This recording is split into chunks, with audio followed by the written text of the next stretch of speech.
m'appelle Ousmane Kouita, puis je suis le directeur de ce laboratoire, et qui est le laboratoire de biologie moléculaire à l'Université des sciences, des techniques et technologies du Mali.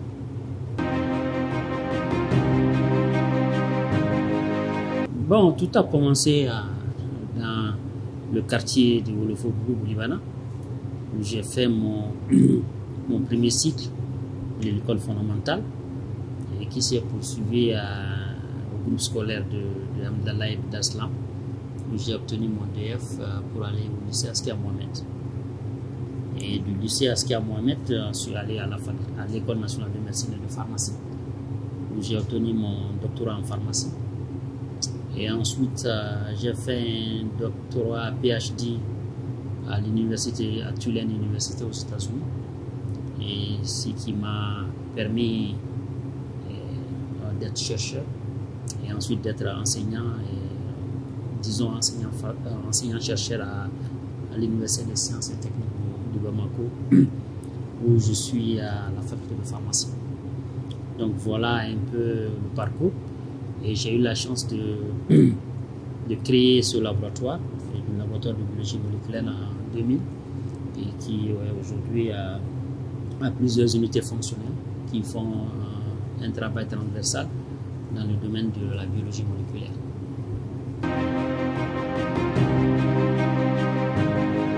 Bon, j'ai dirigé le labo 3 quand j'étais le directeur adjoint de CEREFO, à la faculté de médecine et de pharmacie.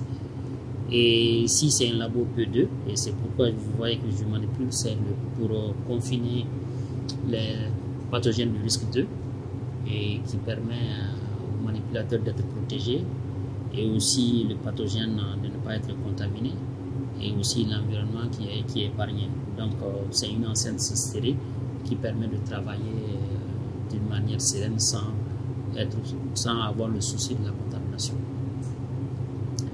Et donc le labo, il a plusieurs unités, et des unités concernant tout ce qui est biologie clinique, et ensuite une unité de parasitologie, et une unité en dentomologie, et viraux, et puis de biologie végétale. Et vous êtes dans l'unité de zoonoses qui s'occupe des maladies qui viennent des animaux et qui ont le potentiel de contaminer et d'infecter l'homme.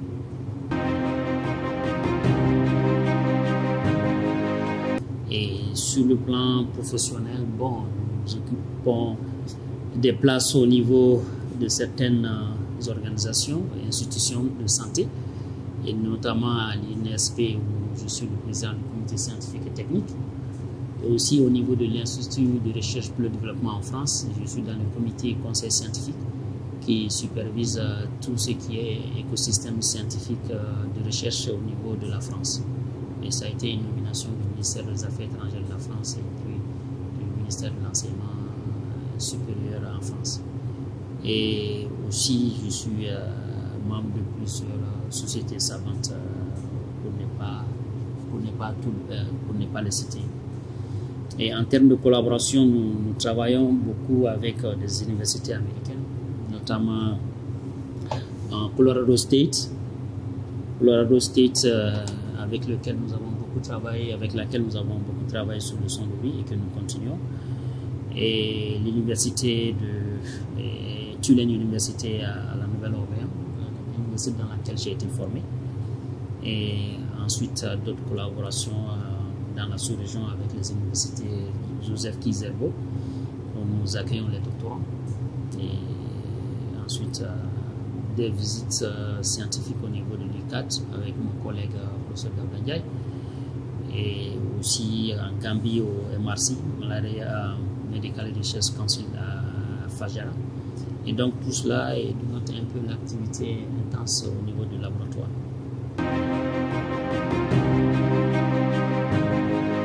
Ok, donc ça a été un comité scientifique Covid en France. Et donc tout cela parce qu'au niveau du pays, nous avons participé à la gestion de l'épidémie à un niveau souvent infrastructurel, parce que les infrastructures de diagnostic, nous les avons mis dans au moins 4 parties du pays où les diagnostics se font en temps réel. et ce qui a permis de décentraliser la prise en charge de Covid dans les sites miniers et qui reçoivent beaucoup de visiteurs, et il faudra s'assurer que ces visiteurs sont diagnostiqués, qu'ils ne sont pas infectés avec Covid. Et aussi dans le cadre des initiatives des villes africaines, nous travaillons avec la ville de Bordeaux pour préparer la ville de Bamako contre les prochaines épidémies. Et donc aussi le labo en tant que tel est un des 4 laboratoires sur lesquels le pays s'appuie pour faire le diagnostic Covid. Et donc voilà, en gros, probablement nous allons travailler sur des formulations phytothérapeutiques sur Covid, peut-être avec l'appui du ministère de la Santé. Et aussi, on a un projet d'essai vaccinal pour pouvoir essayer de voir avec des outils de bioinformatique les épitopes qui seront reconnus par nos cellules afin de produire une immunité cellulaire protectrice. Et cela, on entamera les discussions la semaine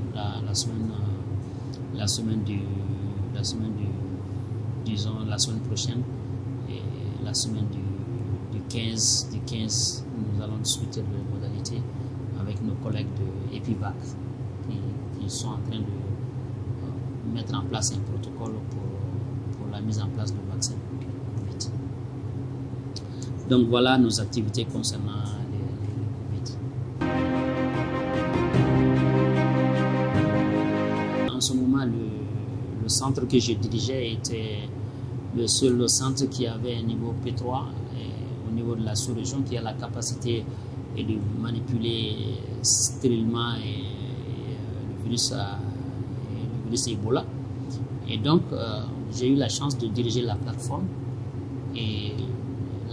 pour le diagnostic de Ebola au Mali, et même aider nos collègues de la Guinée à faire le diagnostic. Et cela a permis au Mali, en temps réel, de savoir si les cas suspects, c'est des cas d'Ebola. Et ça nous a donné encore beaucoup plus de vitesse, de rapidité dans la prise en charge, puisque le diagnostic est connu. Et sans cette plateforme, il fallait envoyer l'échantillon soit à Dakar ou bien à Atlanta pour que le diagnostic soit fait. En attendant, il fallait confiner ces personnes suspectes. Et donc, ça allait prendre une semaine. Et vous allez voir tout ce qui est comme désarroi, la peur, de confiner les gens qui ne sont pas malades, dont l'infection n'est pas précisée. Donc, avec cette plateforme, en 3 heures, 4 heures, nous étions capables de donner le résultat d'un test de diagnostic Ebola, ce qui a permis rapidement de prendre en charge ces patients et de les soigner. Et puis de les isoler d'abord, parce qu'il faut les isoler pour que le virus ne se disperse pas, et les isoler et ensuite les traiter. Et pendant le traitement, il fallait s'assurer est-ce que le virus s'éliminait au fur et à mesure que le traitement se mettait en place. Et ça a permis au pays de mettre sous éteignoir ce virus qui allait se disperser sur l'ensemble du territoire. Donc c'est vraiment une expérience que je vais garder en mémoire.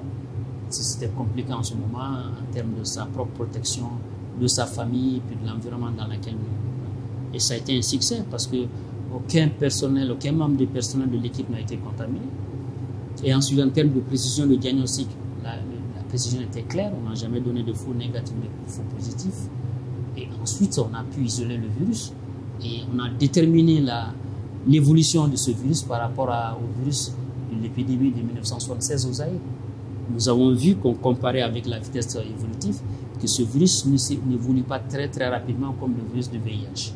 C'était une publication qui est apparue dans Science et qui nous a donné encore une certaine renommée sur le plan international. Donc, ça a été un tournant décisif depuis cela, et nous avons la confiance de nos partenaires dans notre capacité de gérer les épidémies, surtout l'épidémie Covid qui a profité de cette connaissance. Et maintenant, on a 4 laboratoires dans la ville de Bamako qui permettent de faire un diagnostic en temps réel. Et auparavant, avec Ebola, c'était juste une seule plateforme et qui a appuyé le pays, la Guinée, puisque vous savez que c'était à la frontière du Mali et que les échantillons, au lieu de les envoyer à Conakry, on les envoyait à Bamako et on faisait le test et on donnait le résultat à la République de Guinée. Ce que beaucoup de gens ne savent pas. Parce que Kouré Malien, c'est à 100 et quelques kilomètres de Bamako. Parce qu'il fallait envoyer l'échantillon à Conakry, peut-être à 400-500 km de la frontière malienne. Et donc, avec nos collègues guinéens, on recevait l'échantillon, nous les traitions et puis nous les envoyons le résultat immédiatement en temps réel. Et donc, ça a été aussi un succès de la lutte contre Ebola. Et ce n'est pas documenté. Donc, cette interview nous permet de signaler ça pour que les gens connaissent que le Mali a appuyé la Guinée dans la gestion de l'épidémie à maladie Ebola en 2013, 2014, 2015.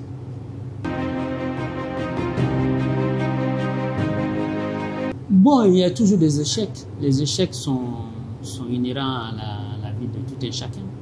Mais ce qui est difficile, c'est lorsque vous tombez et que vous ne vous relevez pas. Et donc, il y en a beaucoup. Il y a eu des ruptures douloureuses, mais qui nous ont renforcés dans nos convictions qu'il faut aller de l'avant. Et c'est ce que nous faisons.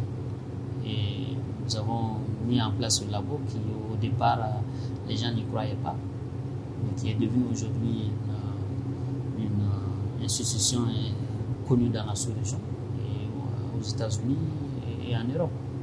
Et donc, nous étions les premières à travailler sur l'épidémiologie de la grippe H1N1, la grippe porcine, et H1N1. Et donc, avec nos collègues français, c'était dans les années 2010 plutôt.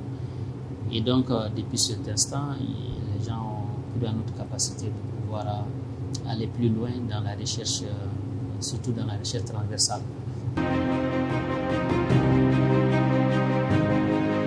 Bon, c'est pas c'était le professeur Donald Crostat qui n'était pas biologiste mais qui était médecin de formation, qui travaillait aux États-Unis sur tout ce qui est l'ingénierie génétique. C'est lui qui a apporté tout ce qui est les techniques qui permettent d'amplifier l'ADN. C'est à partir de là, il nous a dit, bon, l'élément le plus important aujourd'hui, c'est la biologie moléculaire, il faut l'apprendre. On l'a appris à ses côtés, et puis avec d'autres collègues. L'IH, ce n'est pas quelque chose que nous avons voulu, mais nous avons été exposés, nous avons maîtrisé, nous en servons aujourd'hui pour résoudre nos problèmes.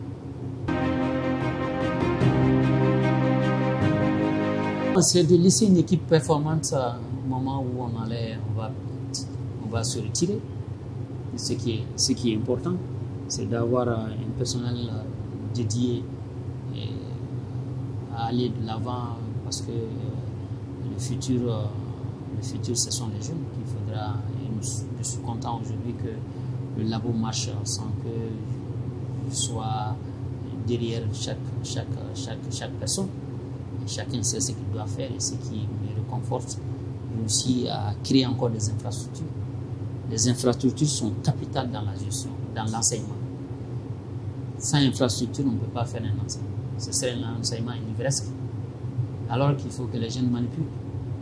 Et la manipulation demande à ce que vous avez des infrastructures, vous avez les équipements, et vous avez la capacité de faire la maintenance, de les entretenir, de les calibrer, et s'assurer que sur le plan météorologique, que vos balances, vos pipettes sont normées. Tout cela est un peu l'écosystème de la recherche scientifique qu'il faudra mettre en place, s'assurer qu'on sait gérer la recherche, qu'on sait gérer le personnel, qu'on sait gérer les fonds, que nous savons gérer le matériel. Donc c'est tout cela qui, aujourd'hui, ces pans qu'il faut les mettre en place. Aujourd'hui, que quand on va se retirer, que cet écosystème est en place.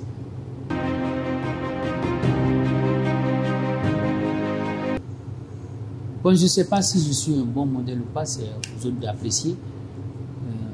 Bon, c'est tracer un chemin, c'est d'enseigner et de faire la recherche. Nous attendons beaucoup de gens qui disent est-ce que la recherche, elle se fait?